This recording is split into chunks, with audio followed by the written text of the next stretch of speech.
horas. Então, nós agradecemos a todos os presentes, desejamos boas-vindas àqueles que estão chegando à casa pela primeira vez. E para todos nós que já frequentamos também, né? Que sejamos todos abraçados e amparados.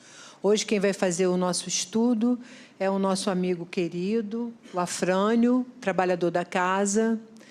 Desejamos também boas-vindas aos nossos amigos internautas, né? Aqueles que nos assistem pela internet, que sejam todos muito bem-vindos à Casa de Maria Angélica.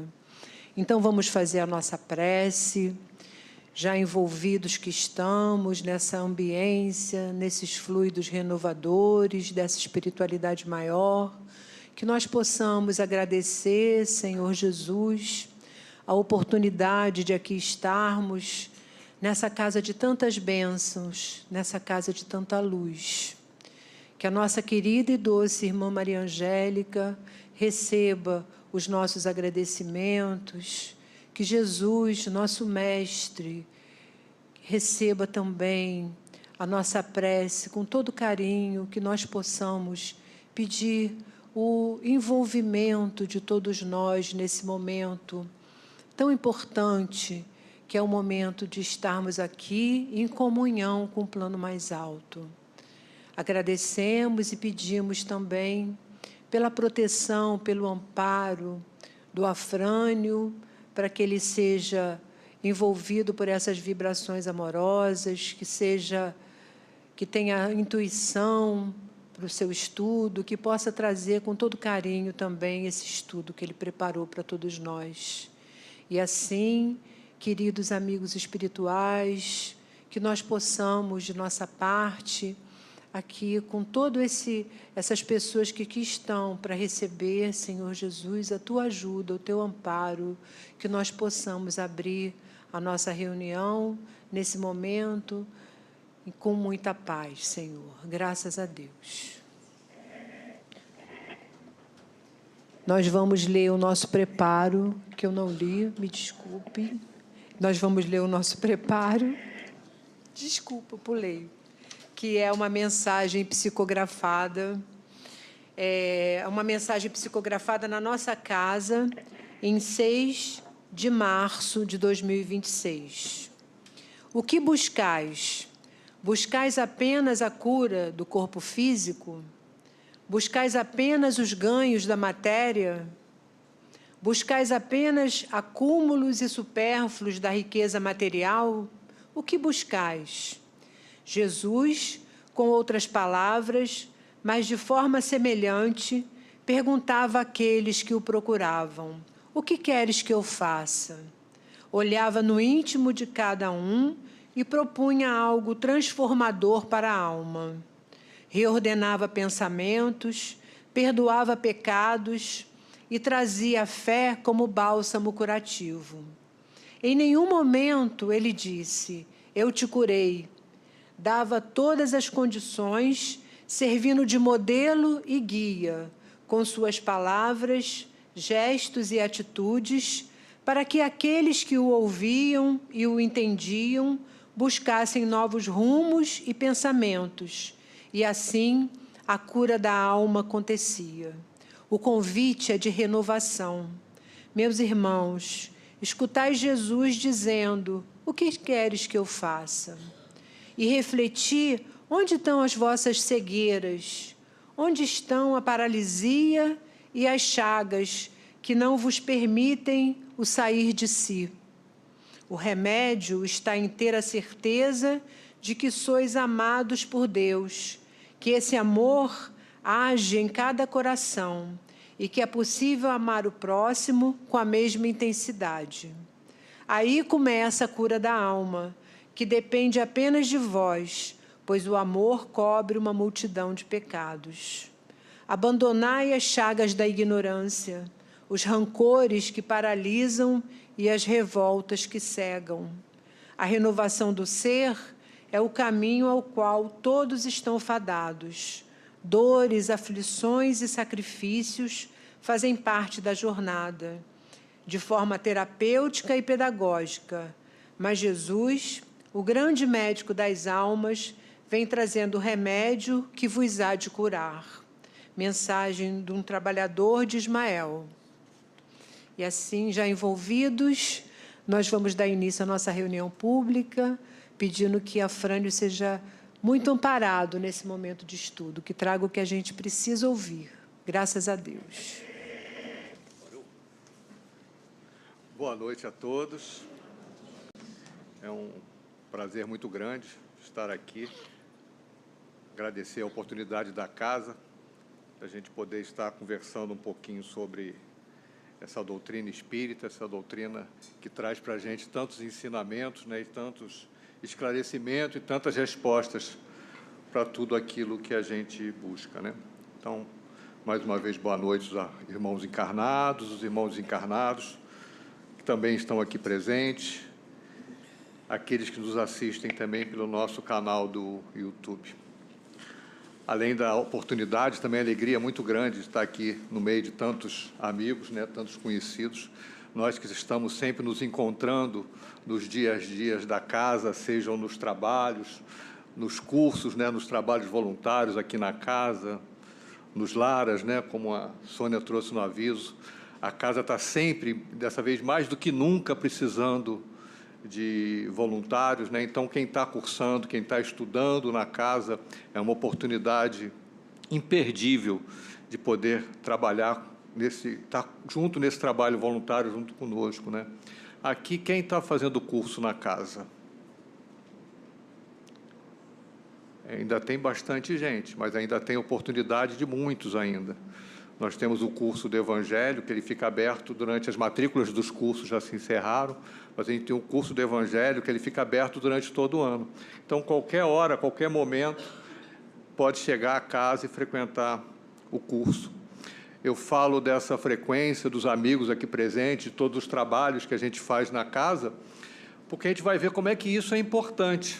Não só para casa, mas como a Sônia falou, né, nós vamos no sentido de voluntariar, de auxiliar, né, de atender o próximo, e, na verdade, nós chegamos à conclusão que nós somos os primeiros a receber, né?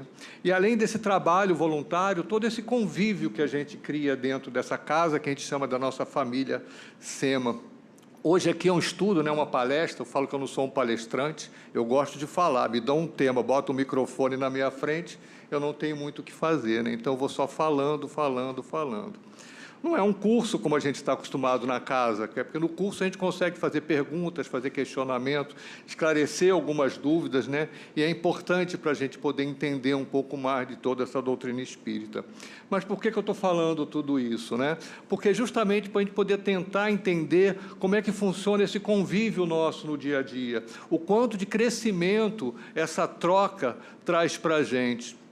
Nós tivemos há um tempo não muito longo, né, um período da pandemia, né, em que a casa ficou fechada. Aqui os trabalhadores, vários trabalhadores se dividiram em vários estudos que a gente fazia online, os cursos online. A gente manteve, né, esse elo, né, funcionando, mas a gente sentia que faltava alguma coisa, né? Faltava esse convívio, faltava esse contato físico, né? Que nesse momento foi tirado da gente, não só aqui da nossa casa, mas em todos, né? Acho que todo mundo passou por esse momento, né? Então a humanidade viveu essa experiência inédita desse isolamento. E o que isso trouxe para a gente? Eu trouxe alguns números aqui para a gente pensar junto, né? Segundo a OMS, na Organização Mundial de Saúde, houve um aumento de cerca de 25% nos casos de ansiedade e de depressão no mundo. Estudos lá, comprovados pela Universidade de Harvard, mostram que 1/3 da população relatou uma solidão intensa. E o mais interessante, né, que não foi só um sofrimento psicológico, né? Esse recolhimento, né, esse confinamento que todos nós passamos, ele trouxe também um impacto físico, né, um impacto emocional e um impacto social. Nós, trancados dentro de casa, naqueles momentos, nós vimos 2 movimentos. A gente vai lembrar bem disso.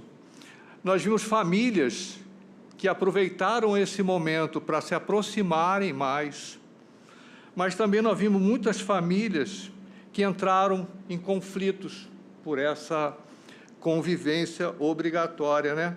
Então, a gente viu que quando essa convivência, quando ela é intensificada, o que ela revelou para a gente? Exatamente, ela revela aquilo que nós temos dentro de nós mesmos, né? E isso é perfeitamente, confirma perfeitamente o que essa doutrina espírita nos ensina, né? Que nós não fomos feitos para viver isolados, né? Que nós precisamos desse contato, nós precisamos dessa convivência, dessa troca, porque é justamente nesse contato, nessa convivência, é que nós crescemos. A pandemia em si, ela foi um experimento global involuntário, mas que comprovou isso, a necessidade que nós temos da nossa vida social, o risco que esse isolamento pode provocar em todos nós e, principalmente, trouxe para nós o quanto é importante essa convivência familiar. Eu lembro até de uma história, não a ver com a pandemia, mas de uma pessoa que ela estava completamente cansada das pessoas, do convívio em casa, do convívio no trabalho. Ela não conseguia se entender como é que as coisas funcionavam e estava completamente perdida. E aí ela procurou um sábio, para o sábio trazer uma resposta para ela. Esse sábio pegou essa pessoa e levou até o alto de um monte, acendeu uma fogueira e não falava nada. E ele ficava ali simplesmente esperando o que o sábio ia trazer para ele. O sábio então levantou, foi até a fogueira, retirou uma brasa e colocou ela separada do fogo. No início, quando ele separou, essa brasa ainda brilhava, mas pouco a pouco ela foi perdendo o calor até que ela simplesmente se apagou. E aí o sábio falou para ele justamente isso. Assim somos nós, assim é o homem fora da convivência. Um carvão que ainda existe, mas que já não tem mais nenhuma função. E aí ele entendeu o que o sábio trazia para ele.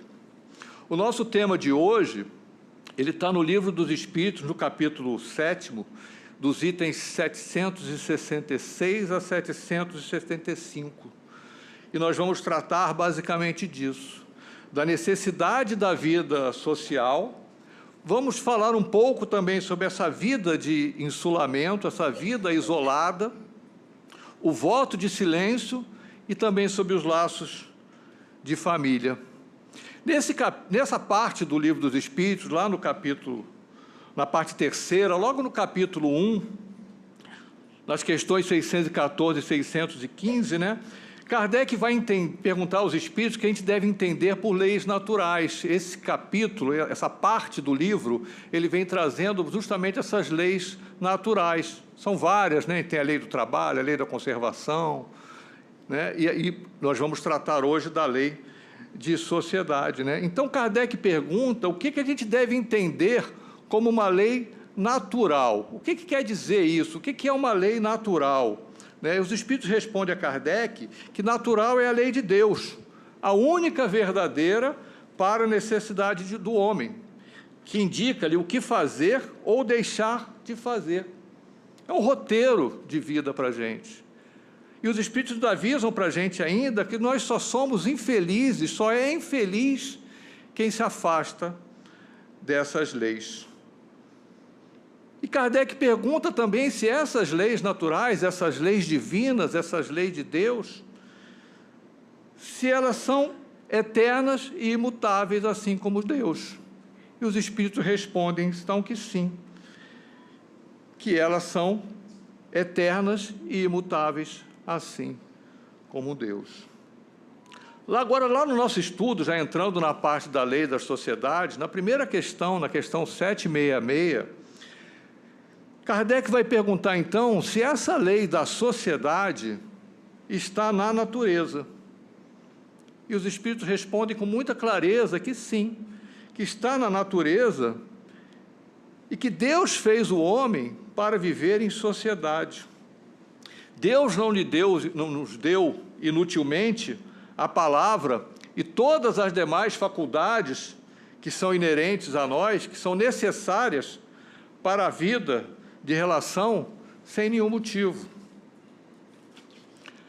Kardec pergunta na questão seguinte, então, se é contrário à lei da natureza o insulamento absoluto.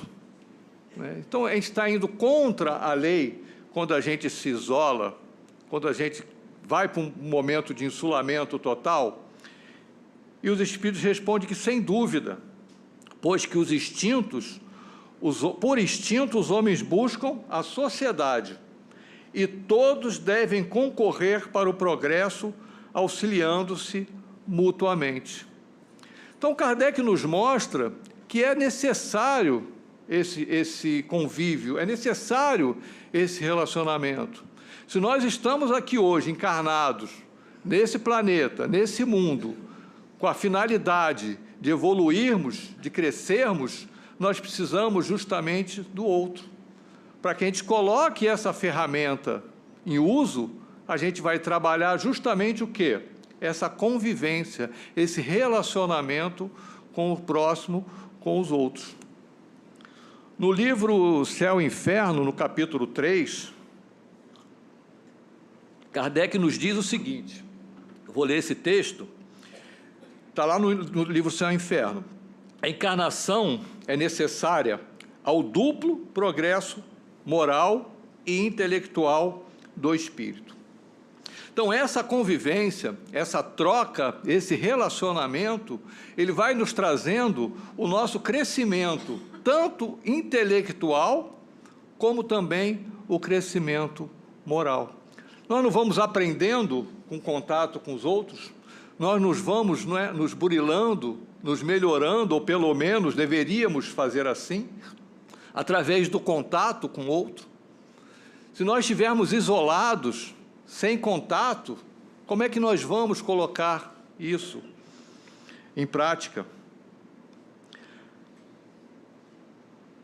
Kardec diz ainda que é necessário o progresso intelectual pela atividade obrigatória do trabalho, ao progresso moral pela necessidade que os homens têm um dos outros.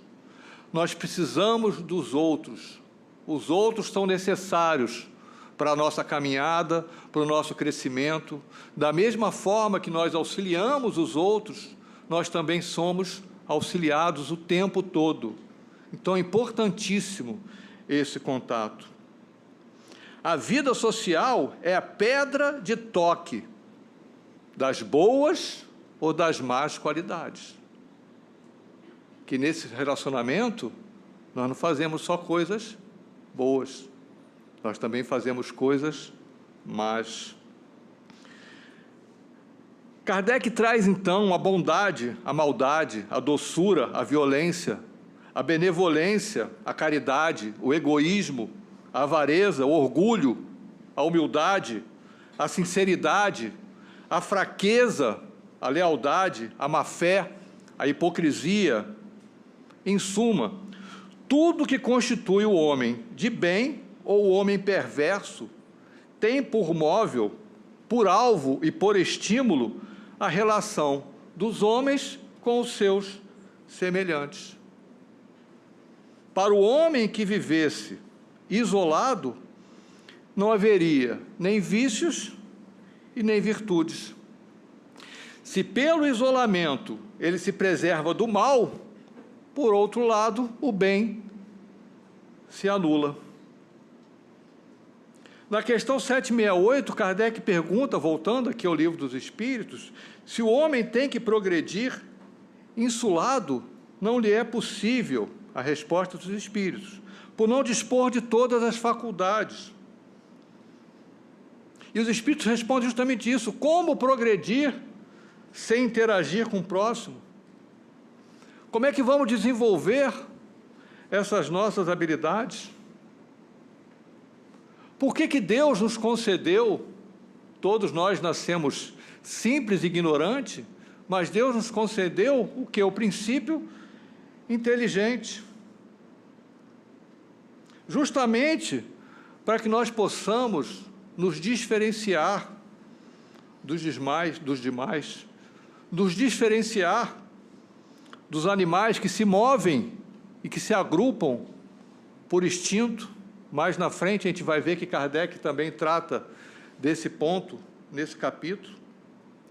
E esse desenvolvimento da nossa inteligência, né, conforme nós vamos desenvolvendo essa nossa capacidade intelectual, teoricamente, né, fará que nos interagimos melhor com aquele que está no nosso lado, fará com que nós entendamos melhor como funciona essa relação, e dessa forma que nós vamos evoluir, através desse contato, dessa troca, desenvolvendo o que a gente chama das nossas duas asas, que a gente precisa manter sempre em equilíbrio, que é a nossa parte da inteligência e a nossa parte da moral. Então, se Deus nos fez para viver em sociedade, por que de vez em quando também nós nos temos a vontade de fugir dela? Todo mundo não tem um momento na vida, ou se já teve ou vai ter, que a gente quer ficar sozinho, a gente quer ficar isolado. Às vezes, para a gente nós podemos refletir um pouco, pensar um pouco, né? É normal para nós fazermos isso. Mas a gente já viu aqui que isolado a gente não vai conseguir desenvolver todas as nossas faculdades. Sem a convivência, a gente não vai exercitar a nossa paciência. A gente fala assim, perdi a paciência. Eu já não falo mais perdi a paciência, porque eu não sei nem se eu tenho paciência para perder, né? A gente não fala, perdi a paciência. Primeiro, precisa ver se a gente tem paciência, né? Sem esse convívio, a gente não consegue praticar o quê? O perdão. Como é que a gente vai perdoar o outro se a gente não está junto dele? E não é aquele perdão, fala assim, não, eu te perdoo, mas também não vai mais na minha casa. É assim? Eu te perdoo, mas não fala mais comigo. É o perdão de dentro do coração, né? Perdoar. Como é que nós vamos aprender a tolerância, entender o outro, se colocar no lugar do outro, né? Tem uma palavra hoje que está muito em moda, que é a empatia, né? Como é que nós vamos entender que cada um tem um momento, cada um está numa trajetória, cada um está numa caminhada. Às vezes um problema, uma vicissitude que me atinge, pode ser a mesma que atinge aqui a Sônia. Ela compreende de uma forma, eu compreendo de outra. Eu, às vezes, vou ficar parado ali, pensando naquilo, reclamando daquilo. Por que comigo? Enquanto eu estou ali parado, pensando, travado naquele momento, a Sônia já foi embora. Porque a capacidade intelectual dela já fez com que ela compreendesse que ela não pode ficar simplesmente parada. E é preciso que a gente entenda o momento do outro e o momento de cada um. Voltando para a questão do insulamento, é fácil ser paciente sozinho, às vezes nem sozinho, né? Às vezes a gente não tem paciência nem com a gente, né? Que dirá com o outro, né? Vamos pensar como é que nós estamos sendo na convivência. Quem hoje mais... não olha para o lado, hein? Quem olhar para o lado, a irmã está vendo. Quem hoje mais testa a sua paciência? Não, quem olhou, ninguém olhou... Olha, tem gente olhando para o lado. Porque essa convivência revela justamente... Não é o que o outro é. Essa convivência revela o quê? Quem nós somos. O outro funciona simplesmente como um espelho. Vamos parar e perguntar. Aquilo que mais te incomoda no outro, será que não é algo que você precisa trabalhar? Não é algo que nós precisamos trabalhar em nós mesmos? Por que que aquele ponto que você vê no outro tanto te incomoda? Vamos parar e pensar nisso. Vamos refletir sobre isso. Lá no Evangelho segundo o Espiritismo, no capítulo 15, na passagem que fora da caridade não há salvação, lá no item 3, está escrito que toda a moral de Jesus resume na caridade e na humildade, ou seja, nas duas virtudes contrárias ao orgulho e ao egoísmo. Em todos os ensinamentos, Deus aponta essas duas virtudes como sendo o caminho para a felicidade. Quem aqui não quer ser feliz? Levanta a mão quem não quer ser feliz. Se nós já sabemos o caminho, e como é que nós vamos atingir essa felicidade? É praticando, é o que está na psicografia de hoje. Amem ao próximo como a vocês mesmos, façam aos outros o que gostariam que fizessem por vocês. Respeitem os inimigos, perdoem as ofensas, não julguem. É o outro, é o contato, é o convívio, é o relacionamento. Como é que nós vamos seguir essas orientações de Deus sem interagir, sem trocar com esse próximo? Às vezes nós pedimos paz e Ele nos dá convivência. Nós pedimos paciência, mas Ele nos dá as pessoas difíceis ao nosso lado. Porque a vida social é um instrumento pedagógico da providência. Voltando à questão do insulamento, na questão 769, Kardec pergunta aos espíritos por que será condenável ao homem um insulamento absoluto, desde que lhe cause satisfação. Então, qual o problema de eu me isolar do mundo, se isso me traz satisfação?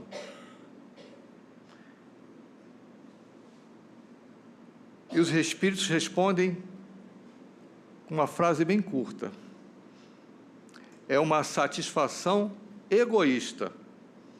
Não pode agradar a Deus uma vida pela qual o homem se condene a não ser útil com ninguém. E Kardec vai tratar também, na questão 770, sobre uma outra questão relacionada ao voto de silêncio. E os espíritos respondem, da mesma forma que o insulamento, que o silêncio pode ser útil, mas o voto absoluto de silêncio não é agradável a Deus.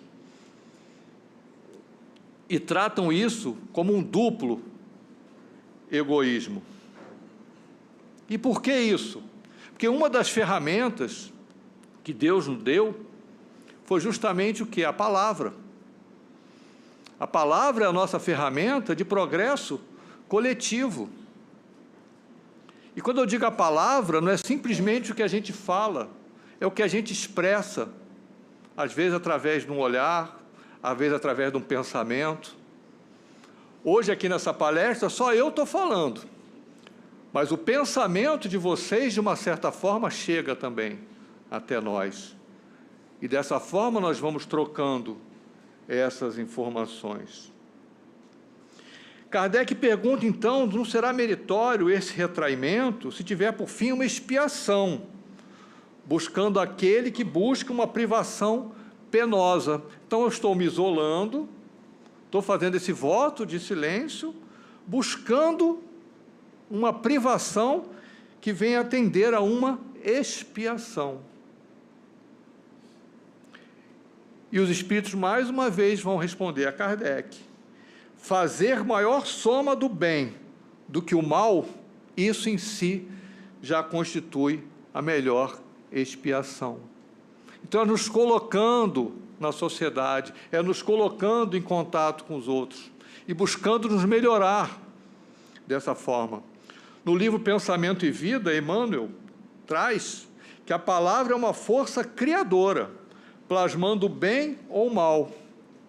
Então, se a palavra constrói, calar-se permanentemente pode significar omitir o auxílio. E com relação a esse isolamento, esse isolamento moderno, hoje em dia, a gente não precisa ir para uma floresta, para um deserto, para se isolar. A gente também pode se isolar dentro de casa. A gente pode se isolar emocionalmente. A gente pode se isolar através da indiferença com o nosso próximo, através do nosso orgulho silencioso. É uma forma de nós nos isolarmos. Nós nos isolarmos dentro de nós mesmos, dentro do nosso próprio orgulho. E o Espiritismo traz para a gente justamente essa questão do equilíbrio. Nós não podemos nem fugir do mundo, nem mergulhar desordenadamente, mas precisamos ter uma convivência consciente daquilo que nós estamos fazendo. O voto de silêncio absoluto, da mesma forma que o voto de insulamento, priva o homem dessas razões sociais que podem lhe facultar as ocasiões de fazer o bem e cumprir a lei do progresso. E já que a gente está falando em convivência, qual é o melhor lugar para desenvolvermos as nossas habilidades com o próximo?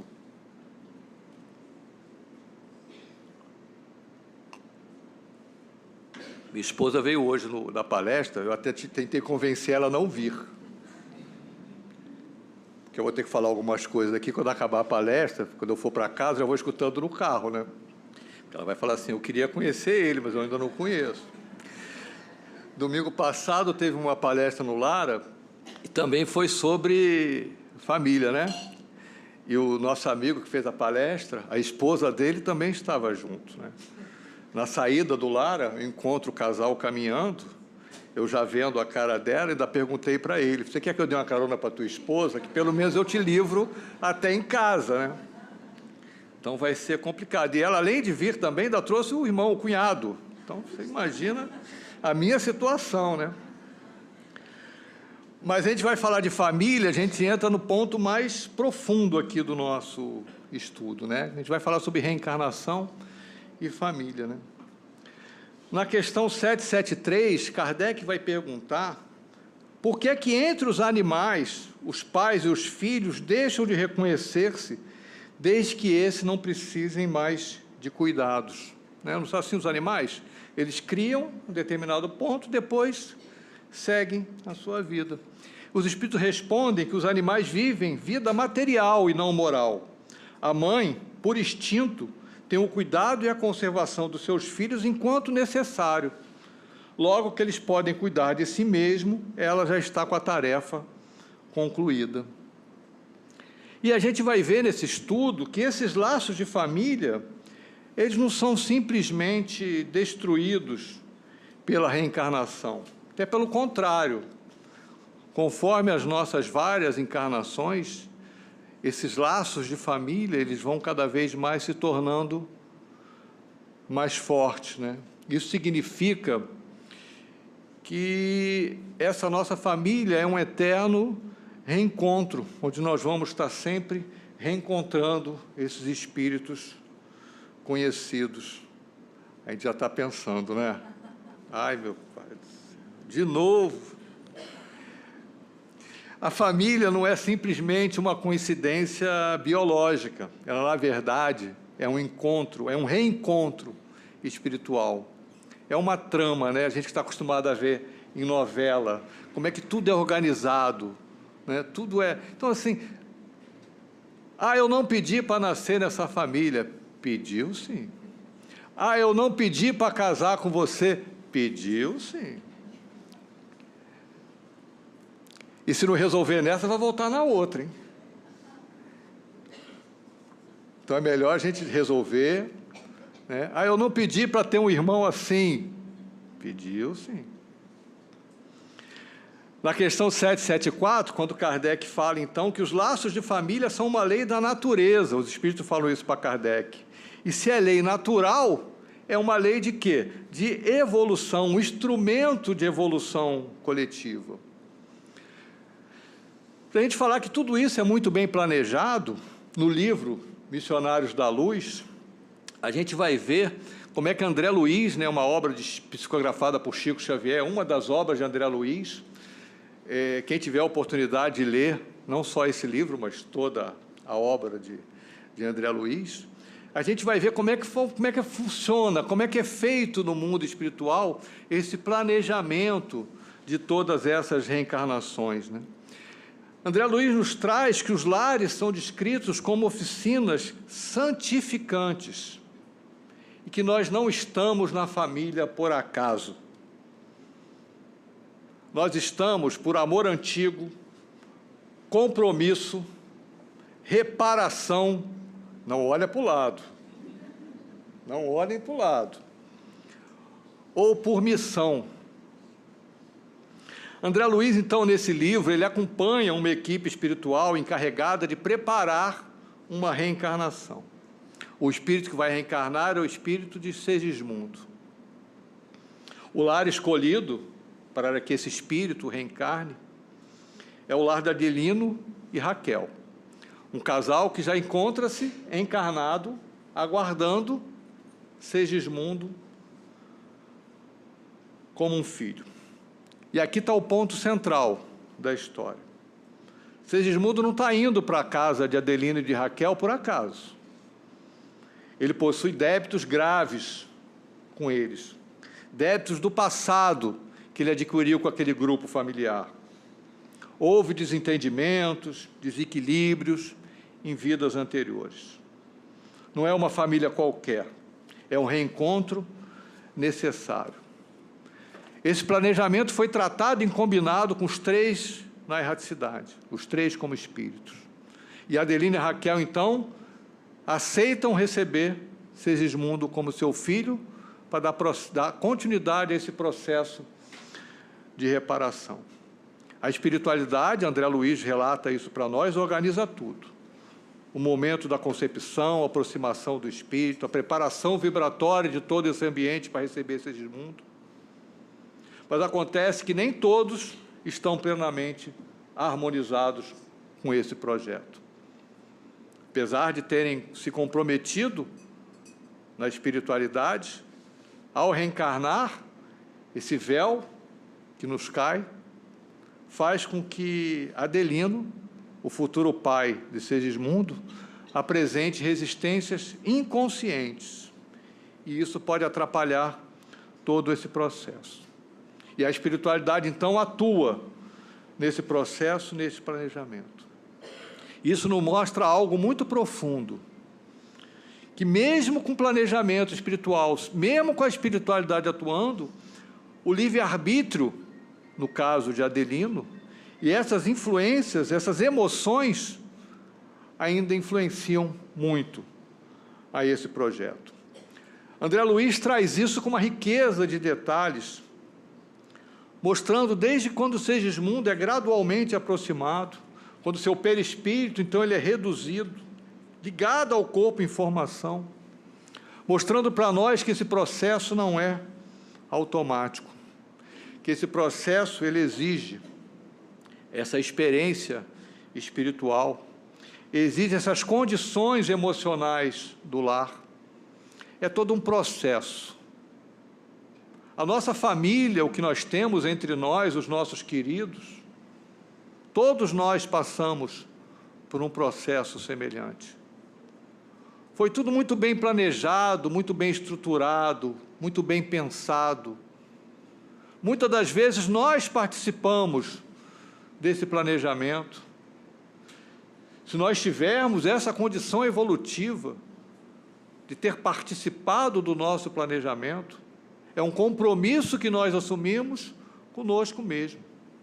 E se nós não tivermos tido capacidade de trabalhar diretamente nesse planejamento, a espiritualidade, os nossos mentores, trabalharam para nós. Adelino, então, em algum momento, demonstra essa dificuldade íntima em aceitar a paternidade. E, ao mesmo tempo, também, Segismundo demonstra muito receio na encarnação. E isso quase compromete todo o processo. E quem quiser saber mais, Missionários da Luz.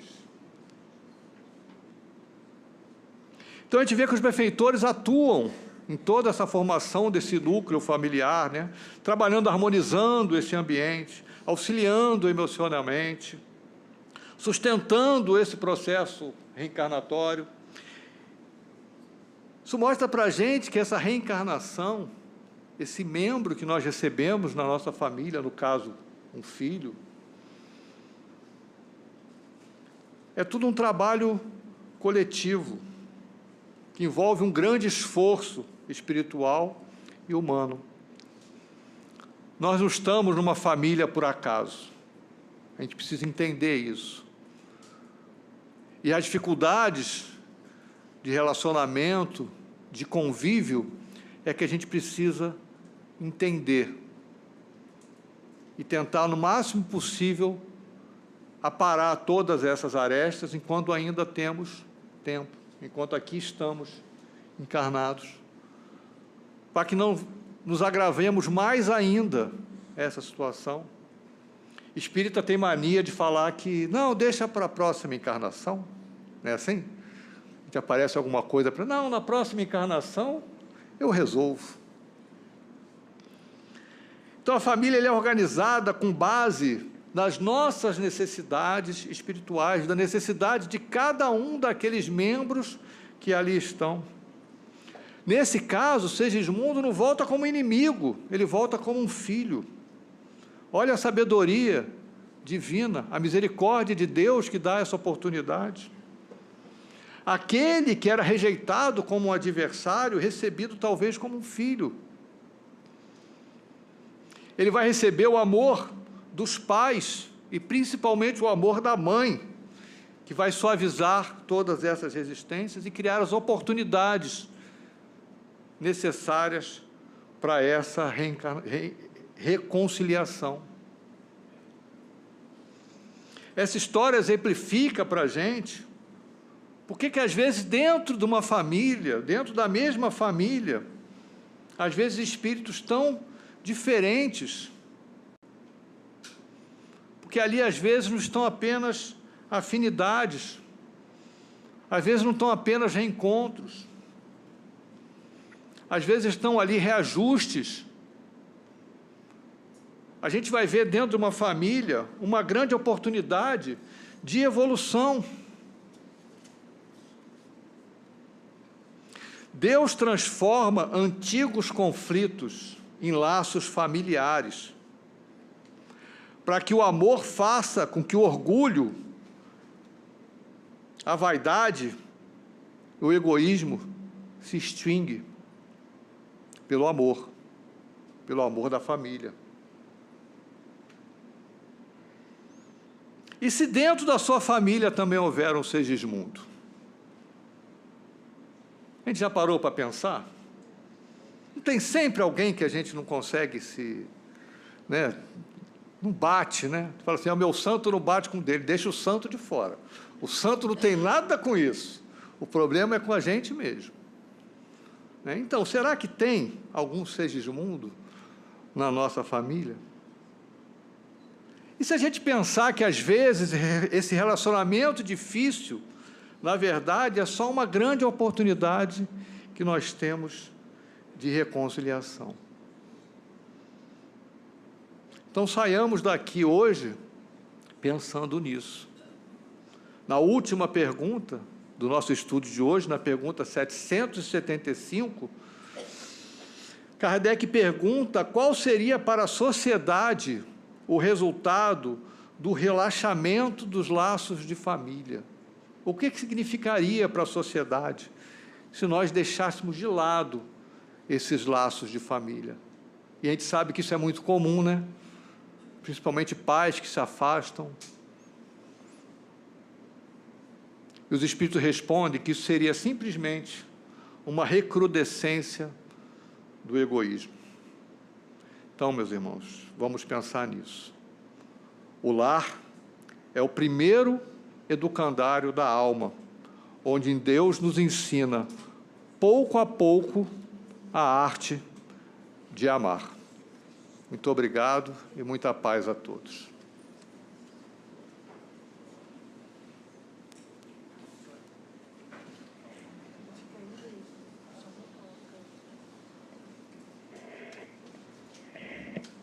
E assim, já tão envolvidos por esse estudo tão esclarecedor e que nos trouxe tantas reflexões, que nós possamos, com os pensamentos ligados aos benfeitores espirituais da nossa casa, que já estão presentes aqui conosco, que nós possamos dar início à segunda parte da nossa reunião, que é o momento do passe. Pedimos, então, aos médios que possam se posicionar.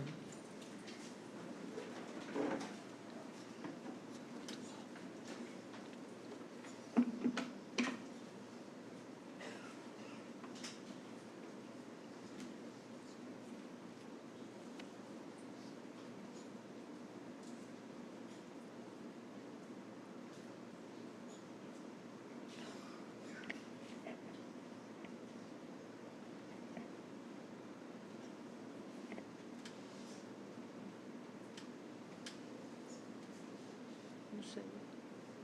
Depende da quantidade de médico que tem que ser.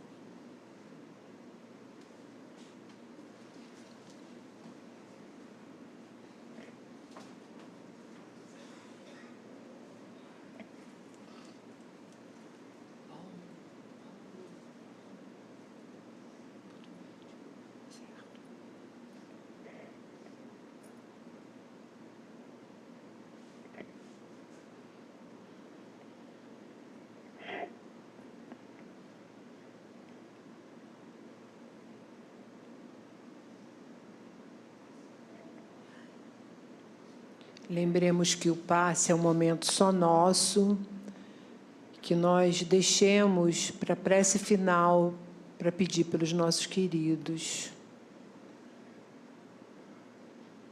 E dessa forma, já tão envolvidos por essa espiritualidade benfeitora, que nós possamos dar início ao passe.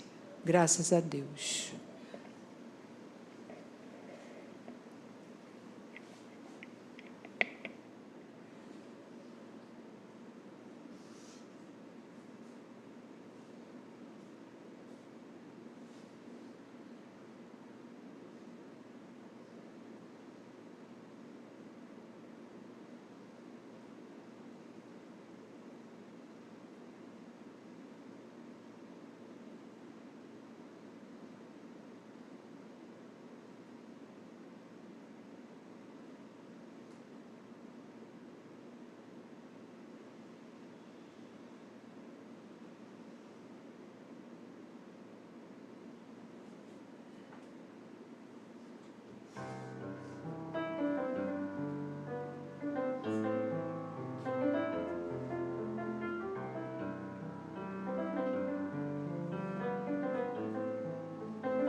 Deus nosso Pai, plenitude de amor e de sabedoria, Criador de todas as coisas, nós, tuas criaturas, Senhor, teus filhos, te louvamos, agradecendo ainda, Senhor, a Jesus, nosso Mestre amado, agradecendo a doce irmã Maria Angélica, por essa casa tão suave, que nos abraça e que nos faz também nos sentirmos aconchegados. Que a tua luz, Senhor Jesus, ampare a todos nós,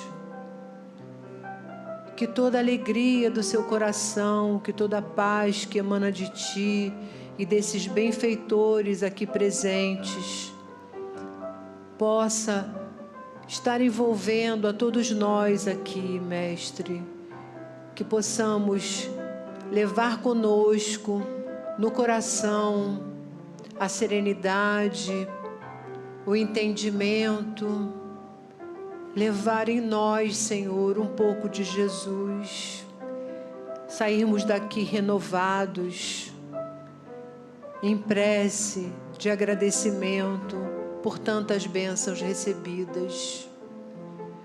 Tenhamos sempre a Ti dentro de nós, Mestre amado, que possamos sempre Te louvar, agradecendo tantas bênçãos e tantas oportunidades. E assim, renovados, lembramos dos nossos queridos que deixamos em casa, nossos amigos, nossos parentes, e também daqueles, Senhor Jesus, que já voltaram a Ti, que estão no plano espiritual, que todos possam receber as emanações e vibrações tão elevadas que de nossa casa saem. Seja sempre conosco, Mestre amado, levando a paz, o alívio, o conforto a todos os nossos irmãos necessitados, e que saiamos daqui com muita força, com muita fé de que a vida nos aguarda e que temos muito a realizar, entendendo que a paz precisa ser semeada, que o amor precisa florescer dentro de nós, e que a Tua luz sempre possa nos iluminar. Que assim seja, Senhor. Graças a Deus.